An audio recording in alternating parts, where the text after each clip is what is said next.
भगवान अष्टावक्र की महागीता का सार है, स्वयं को कभी मत भूलो। और जो इतनी सी साधना सिद्ध कर ले वो परम बुद्धत्व की अवस्था को उपलब्ध हो सकता है, और कुछ साधने की आवश्यकता नहीं। एक ही साधे सब सधे, इसी से सब कुछ सध जाएगा। मंदिर, मस्जिद, गुरुद्वारा, गीता, कुरान, बाइबल सब इसी से सध जाएगा, अगर आपका होश स्वयं पर बना रहे, स्वयं को कभी ना भूले। साधो, सरलतम साधना है, और आपका काम अधिक से अधिक आसान हो जाए, यही मेरी चेष्टा रहती है 24 घंटे।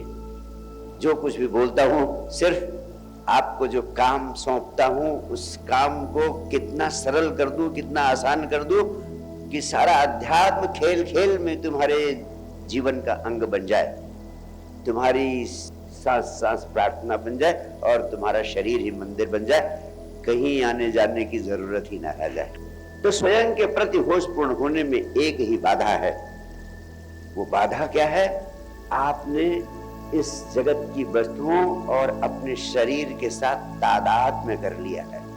आइडेंटिफाई कर लेते हैं आप, जैसे आपके भीतर ये भाव भरा रहता है कॉन्शियसली अनकॉन्शियसली कि ये शरीर ही मैं हूं, या मेरा घर।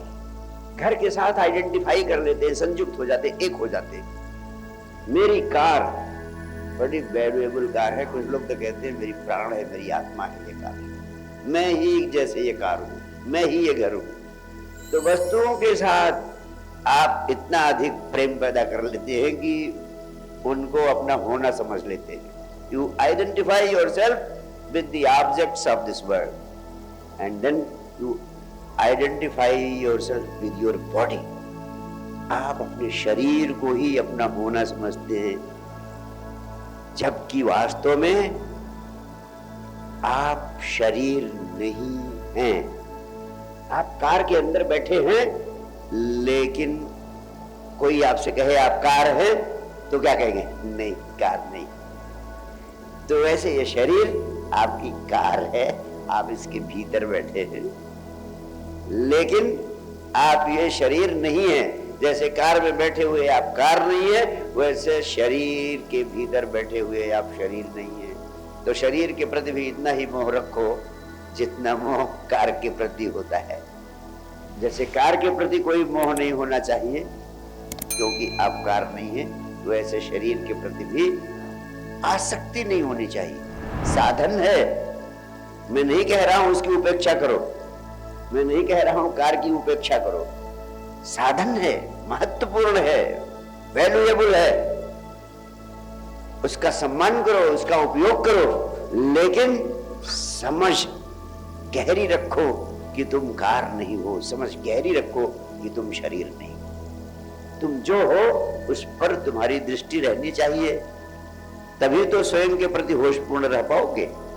तुम जो कुछ हो उस पर तुम्हारी दृष्टि होना चाहिए।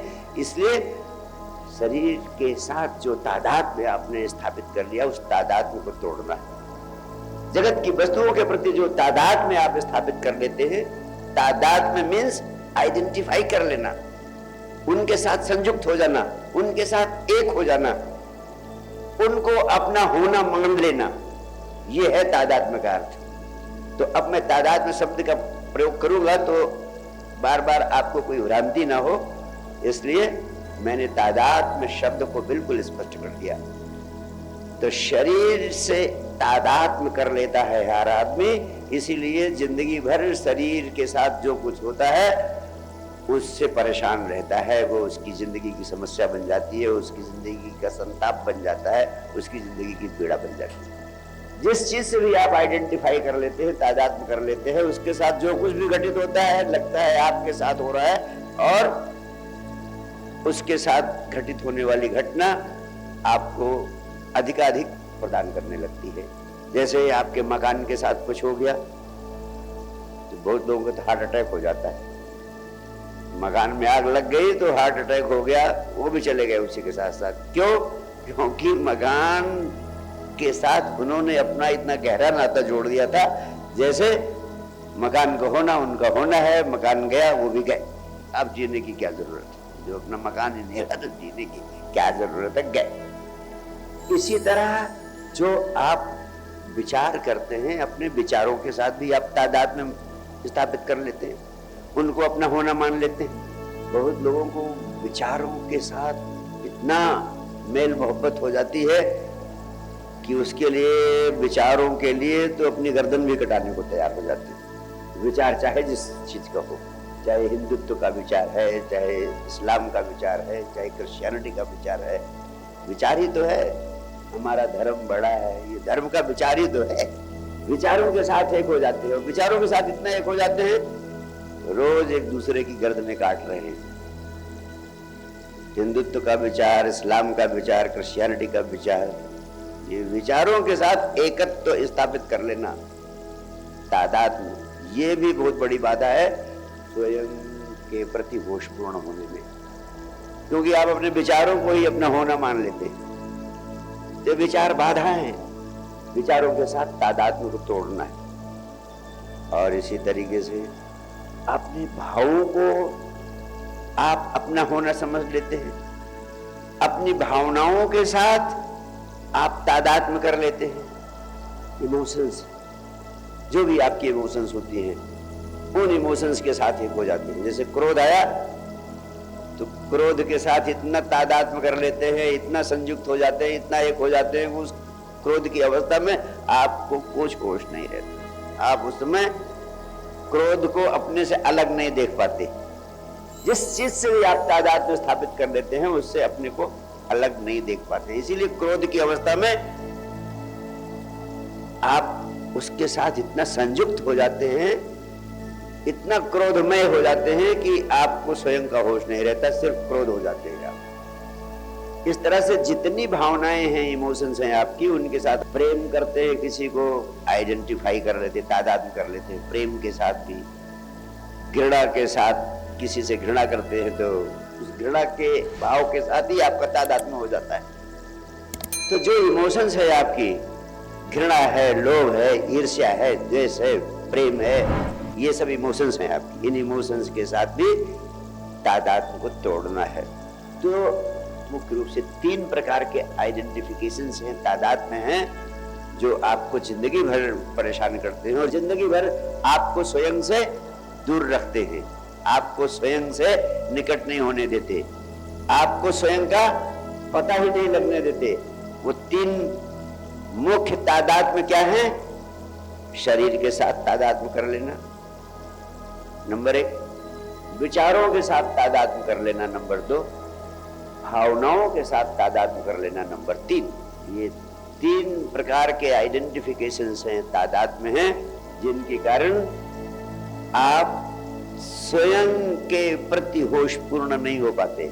आपका होश आपके शरीर पर रहता है, आपका होश आपके विचारों पर रहता है, आपका होश आपकी भावनाओं पर रहता है, और इन्हीं को आप अपना होना समझते हैं। इसलिए आप जो हैं उस पर आपकी दृष्टि कभी नहीं जाती है। और यही कारण है कि इन तीनों के साथ आपका जो गहरा तादात्म्य हो जाता है, आप इस जिंदगी के सारे दुख, सारी पीड़ा झेलते रहते हैं और आप उनसे कभी मुक्त नहीं हो पाते हैं। ये शरीर छूट जाता है, आप इस संसार को छोड़कर चले भी जाते हैं, लेकिन दुख आपका पीछा नहीं छोड़ते। और दुखों से मुक्त होने का एक ही उपाय है, इस तादात्म्य को तोड़ दिया जाए, इस तादात्म्य से मुक्त होने की कला आपके भीतर पैदा हो जाए। वास्तव में आप गहरे में देखें तो आप अपना शरीर नहीं है, गैप है आप और शरीर के बीच में। गौर से देखेंगे तब भी दिखाई पड़ेगा, नहीं तो नहीं दिखाई पड़ेगा। जिन भी चीजों से आपका तादात्म्य है, अगर गौर से देखने की कला सीखेंगे तभी आपका अनुभव बनेगा कि वह आपसे अलग हैं, नहीं तो कभी आप नहीं जान पाएंगे कि आप उनसे अलग हैं। अपने विचारों से अलग होने के लिए आपको विचारों को देखना पड़ेगा साक्षी भाव से, और इसी तरीके से भावनाओं से स्वयं को अलग अनुभव करने के लिए जीवन के भावों के प्रति भी साक्षी भाव से होशपूर्ण होना पड़ेगा। लेकिन ये तादाद में तोड़ना अनिवार्य है, नहीं तो अध्यात्म जगत में आपका प्रवेश ही नहीं हो सकता है। आप सिर्फ कृष्ण जी के नाम पर ताली बजाते रहेंगे, राधे राधे करते रहेंगे, और लेकिन कृष्ण की चेतना आप कभी आत्मसात नहीं कर पाएंगे। और कृष्ण आपके लिए सिर्फ शब्दों तक सीमित रह जाएंगे, कृष्ण सिर्फ पूजा तक सीमित रह जाएंगे, कृष्ण को आप जी नहीं पाएंगे। बार बार कहता हूं, अब वक्त आ गया है, कृष्ण को पूजने से काम नहीं चलेगा, अब कृष्ण को जीना पड़ेगा।